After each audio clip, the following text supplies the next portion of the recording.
नमस्कार। बिहार स्वास्थ्य विभाग में एक बहाली आई थी, स्टाफ नर्स की बहाली, जिसमें कहा गया था कि आपका कॉलेज अगर बिहार से बाहर अवस्थित है तो आपका कॉलेज आईएनसी से सूटेबल होना चाहिए। इसके अलावा आपका बीएनआरसी में रजिस्ट्रेशन होना चाहिए। ये बातें कही गई थी कि वही लोग फॉर्म भर सकते हैं। इसके बाद क्या हुआ कि जो है कुछ अभ्यर्थी हाईकोर्ट चले गए। जो अभ्यर्थी मान लीजिए एमपी से कर रहे थे, जो है जीएनएम का कोर्स बिहार के ही थे और एमपी से कर रहे थे, उनका रजिस्ट्रेशन अभी तक ट्रांसफर नहीं हो सका था और साथ ही साथ उनका कॉलेज आईएनसी से भी सूटेबल नहीं था, तो वे लोग फॉर्म नहीं भर पा रहे थे। तो हाईकोर्ट गए और हाईकोर्ट ने उन्हें राहत दे दी। हाईकोर्ट ने कहा कि आप लोग भी फॉर्म भर लीजिए, यानी जिनका कॉलेज आईएनसी से सूटेबल नहीं है वे लोग भी फॉर्म भर लीजिए। अगर आपने अभी तक बीएनआरसी से रजिस्ट्रेशन नहीं करा पाए तो भी आप फॉर्म भर लीजिए। ये बातें जो है हाईकोर्ट के द्वारा कह दी गई। उसके बाद से बहुत सारे अभ्यर्थी इंतजार करने लगे कि आखिर कब हमें मौका मिलेगा, क्योंकि जब फॉर्म भरने का डेट है वो तो समाप्त हो चुका है। तो इसके ऊपर भी हम बात करेंगे। इसके अलावा एज कट ऑफ को लेकर तो ऑलरेडी स्वास्थ्य विभाग के द्वारा इस चीज को कम कर दिया गया है, यानी कह दिया गया एक लेटर जारी करके, और उसके बाद से जो बीटीएससी इस पे जो काम कर लिया है। यानी पहले जब फॉर्म निकला था ना, उसमें कहा गया था कि 1/8/2024 को जो आपका 21 साल होना चाहिए तो आप फॉर्म भर सकते हैं।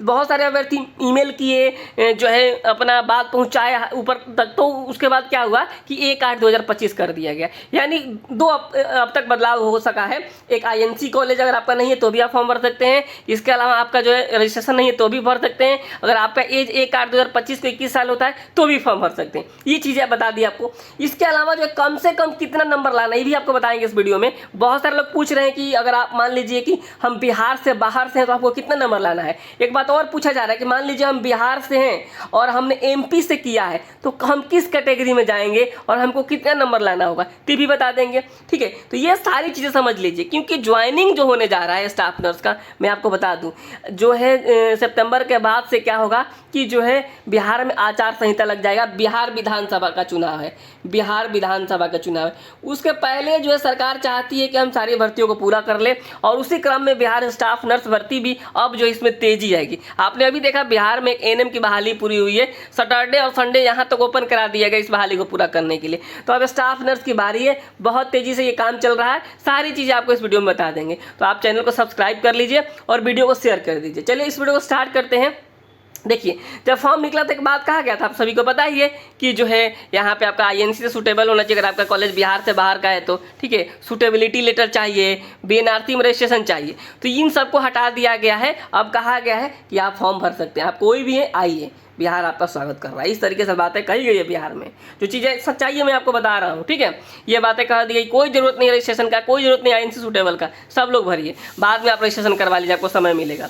तो ये चीज़ें हो गई, सबको पता हो गई। अब हम चलिए हम बात कर लेते हैं कि यहाँ कब तक जो है ये रीओपन होगा। देखिए, रीओपन वाला जो आप लोग बहुत पूछ रहे हैं, रीओपन कब होगा। उसके पहले आप एक बात समझ लीजिएगा। यहाँ पे अगर आप चाहते हैं ना कि मान लीजिए आप तैयारी कर लिए हैं, कर रहे हैं, आपको लगता है कि नहीं हमको प्रैक्टिस सेट भी लगाना चाहिए, ठीक है, प्रैक्टिस सेट जरूरी होता है। आप सुना होगा, कोई भी आप कोर्स कर रहे हो, कोई भी जो एग्जाम्स की तैयारी कर रहे हो, तो उसमें प्रैक्टिस सेट बहुत बड़ा रोल निभाता है। तो आप जो है प्रैक्टिस सेट जाके ज्वाइन कीजिए और प्रैक्टिस सेट खुद से मार रही, जब आपको समय मिले तब आप प्रैक्टिस सेट लगा सकते हैं। ठीक है, ये चीज़ें हो गई। तो यहाँ पे मैं बता दूं, आपका जो है रीओपन जो हो रहा है, कल से परसों तक जो है ये रीओपन हो जाएगा। कल से परसों तक जो है आपका दोबारा रजिस्ट्रेशन शुरू हो जाएगा, दोबारा जो है आप फॉर्म भर सकते हैं, और आपको मात्र जो है 7 दिन का समय मिलेगा। ठीक है, 7 दिन मैक्सिमम का जो समय मिलेगा, इससे कम ही मिलेगा। ठीक है, तो आप लोग एकदम अपडेटेड रहिए, अपने डॉक्यूमेंट्स को तैयार करके रखिए, कभी भी ये डेट जारी हो सकता है। कल से परसों तक ये नोटिस जारी हो जाएगा बीटीएससी के साइट पे। ठीक है, ये चीज़ आप समझ गए स्टाफ नर्स वाले। तो ये चीज़ें अब मैं बता देता हूँ कि मान लीजिए कि अगर आप बिहार से हैं, ठीक है, आप बिहार से हैं और आपने कोर्स एमपी से किया है, तो आपको मैं बता दूं, आप कोर्स कहीं से किए उससे कोई फर्क नहीं पड़ता है। आप जिस कैटेगरी से हैं आपको उस कैटेगरी में शामिल किया जाएगा। ठीक है, ये चीज़ें क्लियर। आप कहीं से भी किए हैं उससे कोई मतलब नहीं, आप जिसमें आएंगे उसमें आपको जो है शामिल किया जाएगा। ठीक है, तो एक बात समझ लीजिए, अगर आप बिहार के हैं, ठीक है, अगर आप बिहार के निवासी हैं, कहीं से भी कोर्स किए हैं, तो अगर आप यूआर कैटेगरी से हैं तो आपको जो है 40% लाना होगा, कम से कम जितना का भी एग्जाम होगा उसका 40% लाना होगा। क्लियर। दूसरा मैं बता दूं आपको, अगर आप जो है पिछड़ा वर्ग से आते हैं, ओबीसी से आते हैं, BC1 से आते हैं, तो आपको कितना लाना होगा, 36.5% लाना होगा। जैसे पिछड़ा वर्ग समझ लीजिए, इससे पिछड़ा वर्ग। ठीक है, एक होता है अत्यंत पिछड़ा वर्ग। अत्यंत पिछड़ा वर्ग जो होता है तो ये क्या होता है, इसे बोलते हैं ईबीसी। क्या बोलते हैं, इसे ईबीसी बोलते हैं। तो ईबीसी को कितना लाना होता है, ईबीसी समझ लीजिए। जो ईबीसी होता है ना, ईबीसी कैटेगरी को 34% लाना होता है। ये कम से कम मैं बता रहा हूँ, क्योंकि अभी कम से कम भी लोग नहीं लेकर आ पाते हैं। मैं सही बता रहा हूँ। अभी एएनएम का मैं बता दूँ कि मात्र जो है 8700 लोग जो है 32 नंबर लेकर आ पाए थे। बहुत सारे लोग बहुत सारे कैटेगरी में 32 नंबर भी लाने वाले नहीं थे। तो ये अत्यंत पिछड़ा वर्ग हो गया, पिछड़ा वर्ग यूआर हो गया। इसके अलावा एससी आता है, एससी एसटी को मैं बता दूं कितना लाना होता है, या फिर दिव्यांग है तो आपको 32% लाना है, मात्र 32%। समझ गए आप लोग। यानी यूआर को 40, पिछड़ा वर्ग को 36.5, अत्यंत पिछड़ा वर्ग को 34 और एससी एसटी को 32। ठीक है। और ईडब्ल्यूएस को बता देते, ईडब्ल्यूएस को भी 40 लाना होता है। ठीक है, इतना कम से कम लाना होता है। क्लियर हो गया। अब हम आते हैं बिहार के लोगों, बिहार से जो बाहर वाले हैं। बिहार से बाहर वाले हैं, आप महिला हैं चाहे पुरुष, ओबीसी हैं चाहे एससी एसटी चाहे ईडब्ल्यूएस, कोई भी आपको लाना होगा 40% कम से कम। ठीक है, ये बिहार से बाहर वालों के लिए। क्लियर है। अब जाते हैं बिहार के बाहर का, अगर आप महिला भी है ना तब भी आपको 40% लाना है। अगर आप बिहार की महिला हैं, बिहार की महिला है और आपका कैटेगरी यूआर है, ओबीसी है, ईबीसी, एससी एसटी कुछ भी है, आपको मात्र 32% लाना है। समझ गए सब कोई।